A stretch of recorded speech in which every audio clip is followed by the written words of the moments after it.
So hello guys, চলে এসেছি আমরা নতুন একটা ভিডিও নিয়ে। তো আজকের ভিডিওতে আজ আমরা স্যামুয়েল টেলর কোলিজের লেখা বায়োগ্রাফিয়া লিটারেরিয়া, এই যে একটা কমপ্লিট একটা টেক্সট রয়েছে, এই কমপ্লিট টেক্সটে আমরা দেখতে পাবো যে এই টেক্সটের মধ্যে কি কি বিষয় স্যামুয়েল টেলর কোলিজ বলেছেন আমাদেরকে, সেগুলো সম্পর্কে আজকের এই ভিডিওর মধ্যে আমরা আলোচনা করব। এবং তোমরা যদি চ্যানেলে কেউ নতুন হয়ে থাকো অবশ্যই চ্যানেলটিকে সাবস্ক্রাইব করে দাও। আর যদি কোনো টপিক রিলেটেড যদি তোমাদের কোথাও কোনো ভিডিও লাগে অবশ্যই আমাকে কমেন্ট সেকশানে জানাতে পারো। তাহলে চলো শুরু করা যাক। তো প্রথমেই দেখো, স্যামুয়েল টেলর কোলিজের লেখা বায়োগ্রাফিয়া লিটারেরিয়া, এটা প্রথম পাবলিশড হয় 1817-এ। এটা হচ্ছে একটি foundational 2 volume work, romantic literary theory এবং অটোবায়োগ্রাফি, এবং যেখানে বিভিন্ন ধরনের আইডিয়া স্যামুয়েল টেলর কোলিজ উনি দিচ্ছেন। তার মধ্যে উনি যেটা আমাদেরকে এখানে বলছেন সেটা হচ্ছে উনি ইমাজিনেশন এবং ফ্যান্সির মধ্যে পার্থক্য করছেন। ফ্যান্সি বলতে উনি বলছেন যে একটি প্যাসিভ অ্যাসোসিয়েটেড মেমোরি বেসড একটা প্রসেস, সেটা কি বলি আমরা ফ্যান্সি।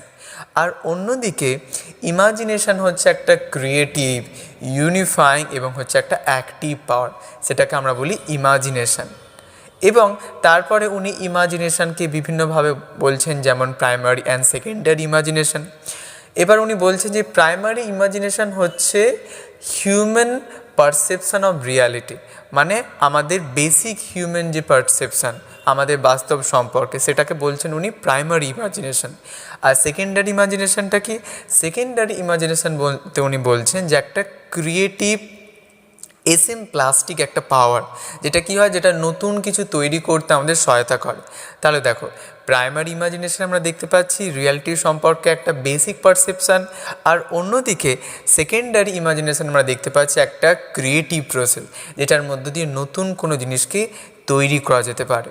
এবার উনি ওনার চ্যাপ্টার 14-22 মধ্যে উনি উইলিয়াম ওয়ার্ডসওয়ার্থের থিওরি, যেটা উনি বলছিলেন উইলিয়াম ওয়ার্ডসওয়ার্থ ল্যাঙ্গুয়েজ অফ রাস্টিক্স, যেটা উইলিয়াম ওয়ার্ডসওয়ার্থ বলেছিলেন, দেখবে যে আমাদের কবিতার যে ভাষা বা ল্যাঙ্গুয়েজটা সেটা কি হবে, রাস্টিক্সদের ল্যাঙ্গুয়েজ হবে, মানে সেটার মধ্যে কোনো কমপ্লেক্সিটি থাকবে না, খুব সিম্পলিফাইড ওয়েতে সেটা লেখা থাকবে।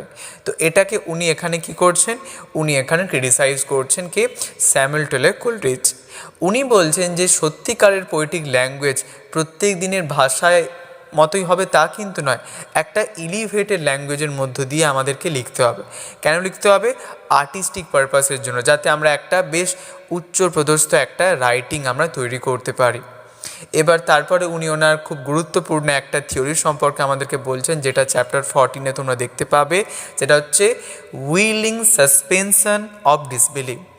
কাকে বলে উইলিং সাসপেনশন অফ ডিসবিলিভ? দেখো, উইলিং মানে স্ব ইচ্ছায়, সাসপেন্ড করা মানে কোনো জিনিসকে দমিয়ে রাখা, অফ ডিসবিলিভ মানে তোমার অবিশ্বাস করাকে যখন তুমি দমিয়ে রাখছো। যেমন তোমরা দেখবে যখন বাচ্চা পেলে ছোটা ভীম বা ডোরেমন যখন দেখতে, তখন কি তুমি ভাবতে যে এগুলো কোনোদিনও সত্য নয়? তখন আমরা দেখতাম। তেমনইভাবে সেই সময় কী হতো, আমাদের অবিশ্বাস করার যে ক্ষমতা সেটাকে কী করতে আমরা দমিয়ে রাখি। এটাই হচ্ছে উইলিং সাসপেনশন অফ ডিসবিলিভ, যেটা স্যামুয়েল টেলর কোলিজ যে রাইটিংয়ের মধ্যে আমরা প্রায় দেখতে পাই। উনি বলছেন যে আমার রাইটিংগুলোর মধ্যে তোমরা এই উইলিং সাসপেনশন অফ ডিসবিলিভ দেখতে পাবে, যেখানে আমাদের রিডার তিনি তার নিজের ডিসবিলিভ করার যে একটা ক্ষমতা, সেই ক্ষমতাটাকে ইচ্ছা করে দমিয়ে রাখবে। কিসের জন্য? এনজয়মেন্টের জন্য, যাতে করে ওই পার্টিকুলার রাইটিংটা পড়তে পড়তে উনি এনজয় ফিল করতে পারেন, সেই জন্যই। তো এইভাবে বায়োগ্রাফিয়া লিটারেরি একটা অত্যন্তই গুরুত্বপূর্ণ একটা টেক্সট, যেটার মধ্য দিয়ে বিভিন্ন ধরনের আইডিয়া আমাদেরকে স্যামুয়েল টেলর কোলিজ দিচ্ছেন। এবং তার সাথে উনি বলছেন যে হিউম্যান মাইন্ড এবং স্পিরিচুয়ালের মধ্যে পার্থক্য, ন্যাচারাল ওয়ার্ল্ডের মধ্যে পার্থক্য, এই সকল বিভিন্ন কিছু বিষয় উনি ওনার এই বায়োগ্রাফিয়া লিটারেরির মধ্য দিয়ে দিচ্ছেন।